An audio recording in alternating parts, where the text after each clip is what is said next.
สบายดีพี่น้องลูกหลานที่ฮักแพงในองค์พระเยซูคริสต์ทุกท่าน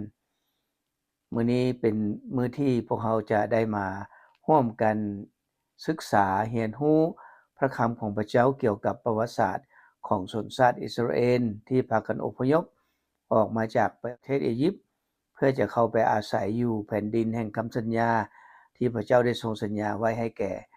พลภัยของพระองค์เนาะตอนนี้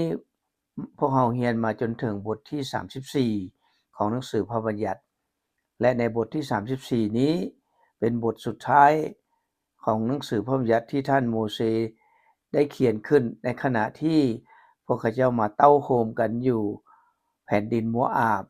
เตรียมพร้อมพลภัยที่จะเข้าไปสู่แผ่นดินคานาอันหรือแผ่นดินแห่งคำสัญญาของพระเจ้าเพราะฉะนั้นพระเจ้าก็ได้เตือนได้สอนได้บอกหลายอย่างให้แก่ชนชาติอิสราเอลเพราะว่าเป็นเวลาสุดท้ายที่โมเสสจะต้องเสียชีวิตอยู่ที่แผ่นดินโมอาบนี้ชีวิตของโมเสสได้นำพาพวกอิสราเอลมาพระเจ้าได้ให้โมเสสได้กระทำการอัศจรรย์อันยิ่งใหญ่ซึ่งบ่มีศาสดาพยากรณ์คนใดสามารถเฮ็ดได้ดังโมเสสเพราะว่าโมเสสเนี่ยเป็นผู้พยากรณ์พิเศษที่พระเจ้าได้ทรงตรัสโดยปากต่อปากหรือว่าหน้าต่อหน้าแต่ที่จริงแล้วก็โมเสสก็บ่ได้เห็นพระเจ้าแต่พระเจ้าได้เว้ากับโมเสสบ่แม่นตัดทางนิมิตหรือความฝันหรือให้ทูตสวรรค์มาบอกกล่าวจังซั่นจังซี่แต่ว่าพระเจ้าได้ตรัสกับโมเสสโดยปากต่อปากซึ่งพระเจ้าได้ให้โมเสสเฮ็ดการอัศจรรย์อันยิ่งใหญ่กว่าศาสดาพยากรณ์คนใดในบรรดาผู้พยากรณ์ของพระเจ้าโมเสสเท่านั้นที่เป็นผู้ที่เฮ็ดการอัศจรรย์อันน่าย้านกลัวดังที่พระองค์ได้ให้โมเสสกระทำการอัศจรรย์ในประเทศอียิปต์ภัยวิบัติ10ประการนั้นเป็นภัยวิบัติที่น่าย้านที่สุดซึ่งมีน้ำกลายเป็นเลือดมีฝูงกบขึ้นมาในประเทศอียิปต์มีฝูงเลือดเข้ามาตอมประชาชนทั้งข้าราชการทั้งพระมหากษัตริย์มีฝูงหินมีบักเข็บใหญ่ตกลงมามีสัตว์ตายและในที่สุดพระเจ้าก็ได้เหตุการณ์อัศจรรย์อันน่าย้านที่สุดก็คือทูตแห่งความตายเข้ามาในประเทศอียิปต์แล้วก็ประชาชนตั้งแต่ประชาชนจนถึงข้าราชการจนถึงพระมหากษัตริย์ลูกสายกกของพระเจ้าก็ได้เสียชีวิตไปและการอัศจรรย์อันยิ่งใหญ่อีกอันนึงเมื่อพวกอิสราเอลเดินทางไปฮอดแม่น้ำทะเลน้ำบ่มีทางที่จะข้ามไปพระเจ้าก็ได้แยกทะเลแดงออกเพื่อให้พวกอิสราเอลได้ข้ามได้ย่างไปในดินแห้งจนว่าฮอดฝั่งกำนั้นและสิ่งที่น่าย้านกลัวที่สุดก็คือทหารของอียิปต์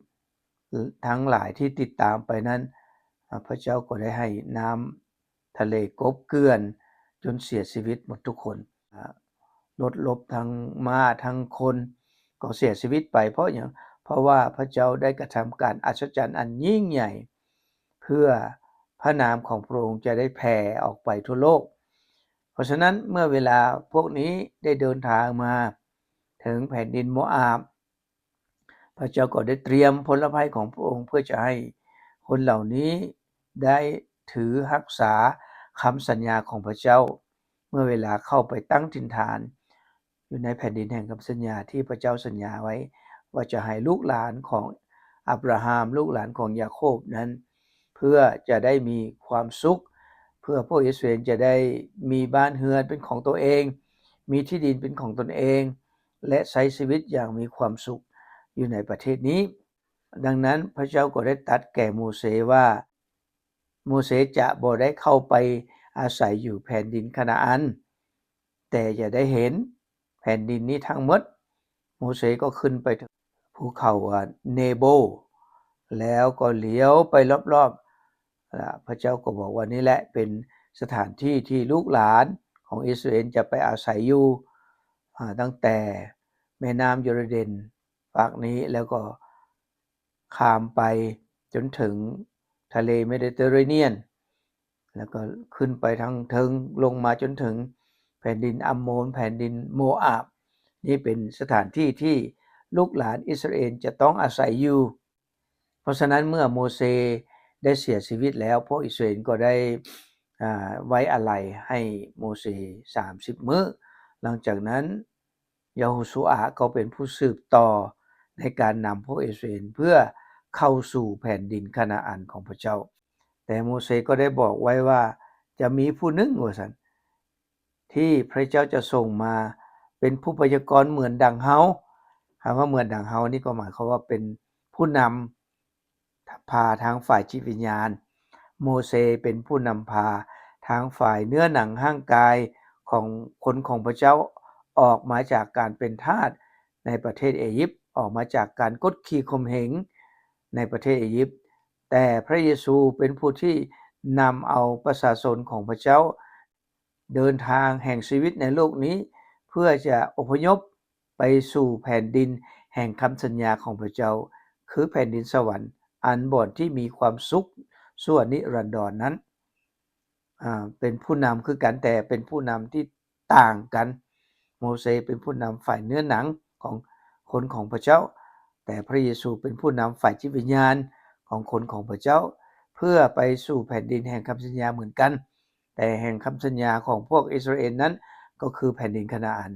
แห่งคำสัญญาของพวกคริสเตียนนั้นก็คือแผ่นดินสวรรค์ของพระเจ้าเพราะฉะนั้นเฮาผู้เป็นคนของพระเจ้าปัจจุบันนี้แม้นใช้ชีวิตกับการเดินทางความจริงแล้วบ่แม่นแต่คนของพระเจ้ากำลังใช้ชีวิตในการเดินทางบางคนก็เกิดมาก็เริ่มต้นในการเดินทางบางคนก็มาฮอดกลางทางแล้วครึ่งคนแล้วบางคนก็ใกล้สิสุดหนทางแล้วแต่ว่าสิ่งที่สำคัญคือว่าทั้งคริสเตียนและบ่แม่นคริสเตียนก็พากันเดินทางแห่งชีวิตคือกันแต่ว่าคนของพระเจ้านี้เป็นผู้ที่เดินทางด้วยมีจุดหมายปลายทางและมีความหวังที่รออยู่ทางหน้าแต่คนที่บ่รู้จักพระเจ้าก็เดินทางเช่นเดียวกันแต่บ่รู้ว่าตนเองกำลังจะเดินทางไปไสเมื่อไปฮอดจุดหมายปลายทางนั้นแล้วก็บ่รู้ว่าชีวิตสิเป็นจังไดจักสิทุกข์ลำบากหรือว่าสิหั่งมีเป็นดีก็บ่รู้จักเพราะว่าการเดินทางของพวกเรามีจุดประสงค์ที่ต่างกันคนของพระเจ้าเดินทางไปเพื่อจะไปสู่แผ่นดินแห่งคำสัญญาของพระเจ้าในเมืองสวรรค์อันนี้คือจุดหมายปลายทางของพวกเขาในหนังสือโรมบทที่8ข้อ17ถึง18ก็ได้กล่าวไว้ว่าในเมื่อเป็นลูกของพระองค์แล้วพวกเราก็จะมีส่วนได้รับพระพรต่างๆที่พระองค์ได้จัดไว้สำหรับประชาชนของพระองค์เห็นบ่พี่น้องถ้าเราเป็นคนที่มีส่วนในพระคริสต์เป็นลูกขององค์เป็นลูกของพระเจ้าพวกเราก็จะได้รับพรต่างๆบ่มีไผในโลกนี้ที่ต้องการรับความแซงสาบแต่อยากได้รับพระพรเพราะฉะนั้นในชีวิตของเรานี่มีพระพรตั้งอยู่ทั้งหน้าเราเดินทางกับพระเจ้าเดินทางกับพระเยซูคริสต์เพื่อจะไปรับเอาพระพรนั้นเพราะว่าเราเป็นลูกของพระเจ้าพวกเราก็เดินทางไปรับเอาพระพรต่างๆพระองค์ได้จัดสรรไว้สำหรับไผสำหรับประชาชนของพระองค์และพวกเราก็ยังจะได้มีส่วนร่วมกับพระคริสต์ในสิ่งที่พระเจ้าได้รักษาไว้สำหรับพระองค์แสดงว่าพระคริสต์พระเยซูคริสต์เนี่ยพระเจ้าได้ทรงรักษาตำแหน่งของพระองค์ไว้ความสุขของพระองค์ไว้อยู่ในสวรรค์พวกเขาก็จะได้มีส่วนร่วมอันเดียวกันด้วยว่าถ้าเฮาทนทุกข์ร่วมกับพระคริสต์พวกเขาก็จะได้รับสง่าราศีเหมือนกับพระองค์เวลานี้พวกเรามีส่วนร่วมการทนทุกข์กับพระเยซูคริสต์โดยการที่เราได้ประกอบพิธีสฤกษ์ทุกวันอาทิตย์นี่แหละเพราะพระเยซูบอกว่าการประกอบพิธีสฤกษ์นี้เป็นการมีส่วนร่วมความทุกข์ลำบากกับพระเยซูคริสต์เพราะฉะนั้นในเมื่อพระเยซูคริสต์มีสง่าราศีมีความสุขมีชีวิตชั่วนิรันดรคนของพระเจ้าก็มีความหวังเหล่านี้ตั้งรอท่าอยู่ข้างหน้าว่าเขาจะได้พบชีวิตอันตลอดไปเป็นนิจที่เป็นบ่อนอยู่ที่ถาวรเขาเห็นว่าความทุกข์ลำบากของพวกเขาในเวลานี้บ่อาจมาเทียบใส่สง่าราศีที่จะ ถูกเปิดเผยแก่พวกเราในภายหน้าแสดงว่าความทุกข์ลำบากที่เรามีอยู่ในการเดินทางเนี่ยเราจะต้องประสบกับปัญหาหลายอย่างในชีวิตนี้แต่ว่าพวกเรามีความหวังว่าเราจะได้รับสง่าราศีนะครับสิ่งที่ดีที่พระเจ้าได้ทรงจัดเตรียมไว้ภายหน้าของพวกเราดังนั้นชีวิตของการเดินทางของคนของพระเจ้านั้นมีความหวังรอท่าอยู่แต่คนที่บ่รู้จักพระเจ้าคนที่บ่ได้เข้าอยู่ในพระคริสต์การเดินทางบ่รู้ว่าจะไปไสและเมื่อฮอดจุดหมายปลายทางแล้วจะเกิดหยังขึ้นกับชีวิตบ่รู้แต่ว่าพวกเรารู้จักว่าความสุขรอท่าอยู่ทางหน้าและมีหนังสืออีกเล่มนึงในหนังสือกาลาเตียบทที่4ข้อ7ในข้อนี้ว่าดังนั้นเจ้าจึงบ่เป็นทาสต่อไปแต่เป็นลูกในเมื่อพวกเจ้าเป็นลูกของพระองค์พระเจ้าจะให้ทุกสิ่งตามที่พระองค์มีไว้สำหรับบรรดาบรรดาลูกของพระองค์ถ้าเราเป็นลูกของพระเจ้าพระเจ้าสัญญาว่าจะให้ทุกสิ่งที่พระองค์มีพระองค์มีอย่างแน่พระองค์มีสวรรค์พระองค์ก็จะให้เราไปอยู่พระองค์มีชีวิตนิรันดรพระองค์ก็จะให้เรามีชีวิตนิรันดรคือกันพระองค์มีชีวิตที่สวยงามงดงามพระองค์ก็จะให้เรามีชีวิตที่งดงามในอนาคตภายหน้าพระองค์มีความหั่งมีเป็นดีอยู่ในสวรรค์บ่มีเมืองใดโลกใดเท่าเทียมกับสวรรค์พระองค์ก็จะให้เราเป็นประชาชนของพระองค์มีความหั่งมีเป็นดีอยู่ในสวรรค์เหมือนกันดังนั้นอันนี้เป็นสิ่งที่พระเยซู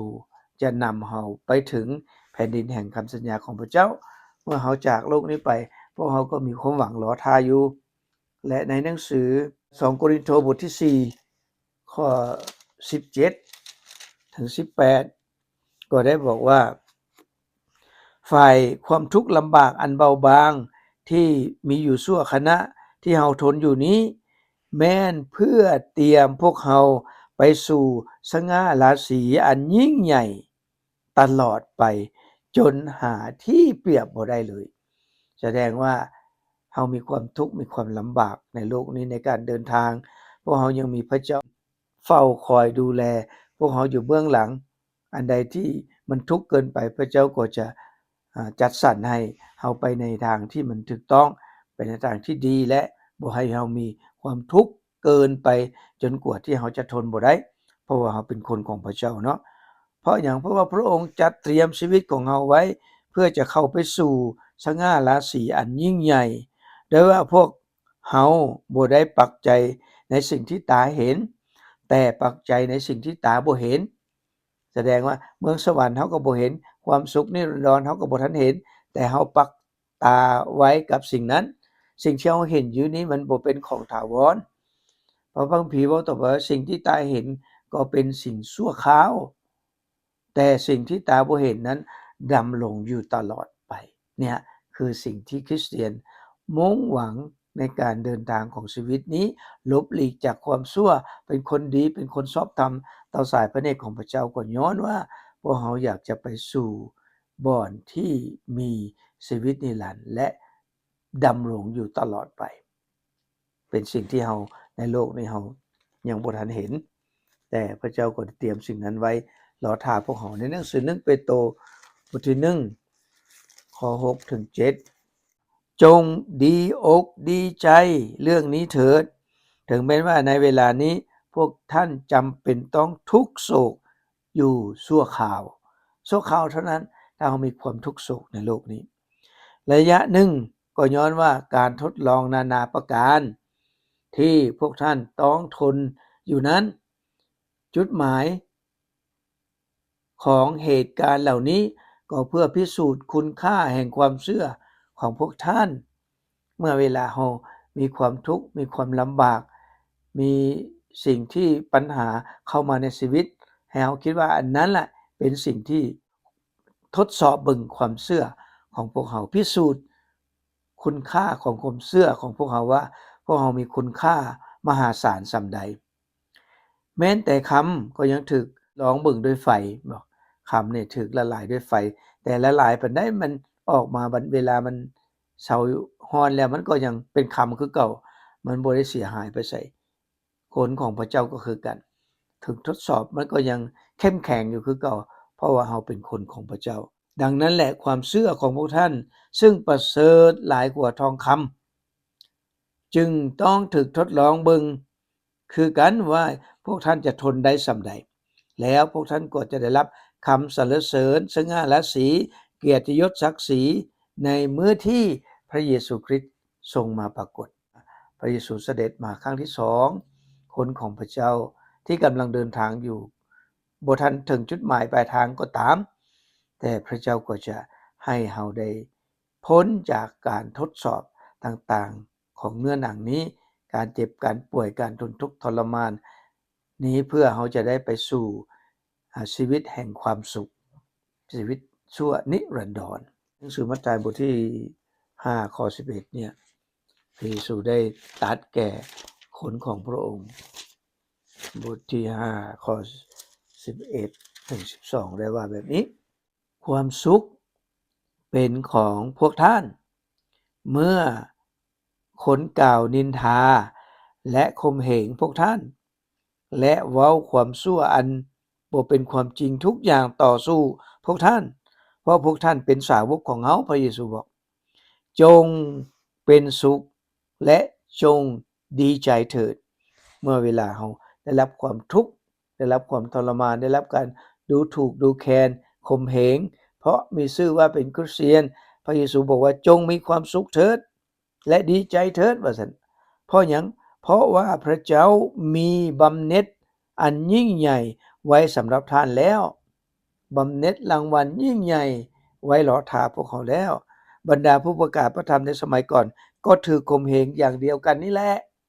พี่น้องเมื่อเวลาพวกเราถูกกดขี่ข่มเหงถูกดูถูกนินทาว่ามาเชื่อพระคริสต์มาเชื่อพระเจ้าเป็นคนที่ถูกจูงดังเป็นคนที่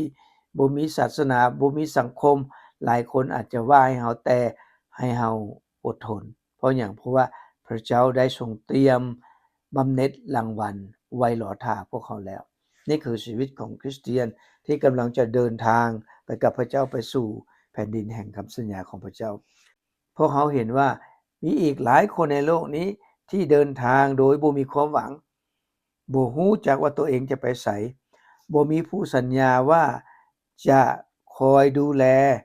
เบิ่งแยงเมื่อเวลายามเจ็บป่วยยามทุกข์ทรมานยามลำบากยังบ่มีผู้ใดสัญญาว่าจะ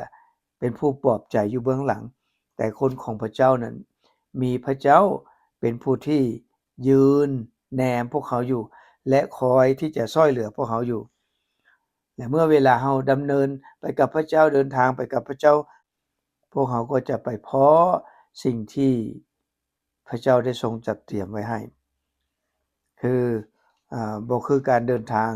ของคนที่บ่ได้เดินทางไปกับพระเจ้ากับพระเยซูคริสต์ได้พี่น้องเพราะว่าคนที่เดินทางไปกับพระเยซูคริสต์นี่พระองค์มีคำมั่นมีสัญญาไว้เมื่อเดินทางไปถึงจุดหมายปลายทางแล้วเราก็จะได้พบรางวัลและพบสิ่งที่ยิ่งใหญ่ที่เราบ่คาดคิดมาก่อนชีวิตของเราก็จะสุขสบายจะบ่มีความลำบากเหมือนกับในโลกนี้อีกต่อไปในหนังสือพระนิมิตบทที่14ข้อ13ให้เรามาลองอ่านดูว่าถ้าผู้ใดดำเนินชีวิตไปกับพระเจ้าจนตายน่ะชีวิตของเขาจะเป็นแนวใดเมื่อเวลาสุดเส้นทางแล้วในหนังสือพระนิมิตบทที่14ข้อ13ได้กล่าวไว้ว่าแล้วข้าพเจ้าก็ได้ยินเสียงหนึ่งจากสวรรค์อันนี้ไผได้ยินเสียงก็คือท่านอัครสาวกโยฮันเป็นอัครสาวกคนสุดท้ายของพระเยซูที่ถูกเนรเทศไปอยู่เกาะปัตตโมเป็นบ่อนที่ให้นักโทษไปอาศัยอยู่เพราะว่าโยฮันเป็นนักโทษเพราะการประกาศพระคำของพระเจ้าเพราะฉะนั้นโยฮันก็ได้ยินเสียงจากสวรรค์จงบันทึกข้อนี้ไว้ความสุขเป็นของคนทั้งหลายที่ตายย้อนการรับใช้องค์พระผู้เป็นเจ้านะเป็นความจริงแท้พระวิญญาณตอบว่าพวกเขาจะได้พักผ่อนอย่างผาสุก จากเวียกงานนักเพราะผลงานแห่งการรับใช้ของพวกเขานั้นจะตามสนองเขาไปแสดงว่าในการรับใช้พระเจ้านี้พระเจ้าบอกว่าจะให้มีความสุขจะให้มีชีวิตนิรันดร์พระองค์ได้เตรียมสิ่งนี้ไว้ให้กับผู้รับใช้ของพระองค์ทุกคนคือเป็นคนของพระเจ้าหนังสือพระนิมิตบทที่2ข้อ10ถึง11ได้บอกว่าตั้งแต่นี้ต่อไปอย่าสุยานต่อความอดทนทุกข์ใดๆที่พวกเจ้าจวนจะประเสริญเบิ่งแม้มารจะพยายามเอาพวกเจ้าไปใส่คุกและจะลำบากจงสัตย์ซื่อตราบเท่าจนมื้อตายและเราก็จะมอบพวงมาลัยแห่งชีวิตให้กับเจ้าผู้ใดมีหูจงฟังข้อความพระวิญญาณกล่าวแก่คริสตจักรทั้งหลายถ้าเราเป็นคริสตจักรเราเป็นคริสเตียนพระวิญญาณได้กล่าวแบบนี้ว่าเมื่อเวลาเรารักษาความเชื่อไว้จนถึงที่สุดจนถึงมื้อตายพระเจ้าบอกว่าพระองค์จะให้พวงมาลัยแห่งชีวิตมงกุฎแห่งชีวิตหรือว่าความสุขแห่งชีวิตสำหรับผู้ที่มีชัยชนะก็จะบ่ถูกทำลายจากความตายครั้งที่2แสดงว่าคนเฮาเนี่ยถ้าเฮาบ่ไว้วางใจในพระเจ้าพวกเฮาตาย2เทื่อตายเทื่อที่1คือตายฝ่ายเนื้อหนังและตายเทื่อที่2คือฝ่ายจิตวิญญาณจะต้องตายในนรกบึงไฟเพราะความบาปของพวกเฮาที่เฮาได้กระทำไว้และบ่มีการให้อภัยคนของพระเจ้านั้นถ้ารักษาความเชื่อไว้จนถึงวันตายพระเจ้าบอกว่าจะประทานความสุขชั่วนิรันดรให้พวงมาลัยแห่งชีวิตให้บทที่3ข้อ21ของหนังสือพระนิมิตสำหรับผู้ที่มีชัยชนะเฮาจะให้มีสิทธิ์แก่เราให้เราได้นั่งเทิงบัลลังก์ของเฮาพระเยซูบอกเลยพี่น้องว่าถ้าผู้ใดได้รับชัยชนะรักษาความเชื่อไว้จนถึงที่สุดผู้นั้นพระเยซูว่าจะให้บัลลังก์แก่เขาพี่น้องเคยนั่งบัลลังก์บ่บัลลังก์นี่นั่งบ่ได้เด้มนุษย์โลกเนี่ยนอกจากกษัตริย์เท่านั้นได้นั่งบัลลังก์แต่พระเยซูสัญญาว่าจะให้เฮาได้นั่งบัลลังก์กับพระองค์บัลลังก์นี้เป็นบัลลังก์ของพระมหากษัตริย์ตลอดชั่วนิรันดร์กาลบ่มีวันสิ้นสุดพระมหากษัตริย์ทุกมื้อเพิ่นก็ยังได้นั่งบัลลังก์ชั่วคราวชั่วเพิ่นของบัลลังก์เท่านั้นแต่คนของพระเจ้าบอกว่าผู้ใดรับชัยชนะจะให้ได้นั่งถึงบัลลังก์ของเฮาดังนั้นถ้าผู้ใดมีชัยชนะและเดี๋ยวนี้เฮานั่งอยู่กับพระบิดาถึงบัลลังก์ของพระองค์ผู้ใดมีหูจงฟังข้อความที่พระวิญญาณได้ทรงกล่าวแก่คริสตจักรและในพระนิมิตบทที่21ข้อ4ก็ได้กล่าวว่าพระองค์จะเช็ดน้ำตาทุกหยดออกจากตาของเขาแสดงว่าจะบ่มีการร้องไห้ในโลกนี้มีการร้องไห้เมื่อเวลาเจ็บปวดทางร่างกายก็ร้องไห้เมื่อเวลาเจ็บปวดทางจิตใจก็ร้องไห้น้ำตาตกในเมื่อเวลาเฮามีความทุกข์เฮาก็ร้องไห้แต่ว่าพระเจ้าบอกว่าพระองค์จะทรงเช็ดน้ำตาทุกๆหยดเมื่อเฮาจากโลกนี้ไปอยู่กับพระเจ้าแล้วเฮาจะบ่มีความทุกข์บ่มีการร้องไห้ความตายจะบ่มีอีกต่อไปความโศกเศร้าการร้องไห้ความเจ็บปวดอย่างหนึ่งอย่างใดก็บ่มีอีกต่อไปสิ่งที่เก่าๆนั้นได้สูญหายไปแล้วแสดงว่าชีวิตของพวกเราที่กำลังเดินทางไปกับพระเจ้าเพื่อจะไปเข้าสู่แผ่นดินแห่งคำสัญญาของพระเจ้านั้นจะบ่มีการเจ็บปวดทรมานร้องไห้มีแต่ความสุขชั่วนิรันดรและพระเยซูก็สัญญาไว้อย่างนักแน่นเลยก่อนที่พระองค์จะเสด็จขึ้นสู่สวรรค์ในพระธรรมโยฮันบทที่14ข้อ1จนถึงข้อ6ได้บอกว่าอย่าวุ่นวายไปเลยอย่าตกใจไปเลยจงวางใจในพระเจ้าและวางใจในเฮาด้วยว่าซั่นในปราสาทพระบิดามีที่อยู่หลายบ่อนถ้าบ่มีเฮาคงบอกท่านแล้วพระเยซูบอกว่าเฮาไปเนี่ยเฮากำลังเสด็จขึ้นสู่สวรรค์ไปเนี่ยเพื่อไปจัดแจงไปเตรียมบ่อนที่อยู่สำหรับท่านทั้งหลายเตรียมบ่อนสำหรับท่านแล้วเฮาก็จะกลับมาอีกรับท่านไปอยู่กับเฮาอยู่ที่ใดท่านทั้งหลายก็จะอยู่ที่นั้นเฮาไปทางใดท่านทั้งหลายก็จะรู้จักทางนั้นเฮาเป็นทางนั้นเป็นความจริงและเป็นชีวิตบ่มีผู้ใดไปถึงพระบิดาเว้นไว้มาทางเฮา พระเยซูบอกว่าพระบิดาของเฮาอยู่ในสวรรค์ถ้าผู้ใดจะไปสวรรค์หาพระบิดาของเฮาให้มาทางเฮาพระเยซูก็เอิ้นคนทั้งหลายให้เดินทางไปกับพระเยซูคริสต์ถ้าเฮาเดินทางด้วยชีวิตของเฮาเองด้วยการพึ่งตัวเองเฮาบ่มีผู้นำพาเมื่อเวลามีความทุกข์ลำบากเฮาก็บ่มีผู้ปลอบใจบ่มีผู้ดูแลแต่เฮาเดินทางไปกับพระคริสต์นี้เฮามีผู้ดูแลเฮามีผู้เบิ่งแยงเมื่อเดินทางโดยลำพังตัวเฮาเองนั้นเฮาสิไปทางใดเฮาก็บ่ฮู้ทางใดเป็นบ่อนที่จะมีความสุขเฮาก็บ่ฮู้เมื่อเวลาเฮาไปจบเส้นทางแล้วบ่ฮู้ว่าจะไปเจอกับอิหยังไปพ้อกับหยังแต่คนที่เดินทางไปกับพระคริสต์นี้พวกเฮามีความหวังที่รออยู่ข้างหน้าพระเจ้าได้ทรงจัดเตรียมสิ่งที่ประเสริฐสิ่งที่เลิศสิ่งที่ยิ่งใหญ่สิ่งที่มีความสุขที่สุดไว้รอท่าพวกเขาแล้วดังนั้นขอให้พี่น้องตัดสินใจที่จะดำเนินชีวิตไปกับองค์พระเยซูคริสต์เฮาจะพบความสุขในบรรปลายชั่วนิรันดรขอพระเจ้าทรงอวยพรขอบใจหลายๆ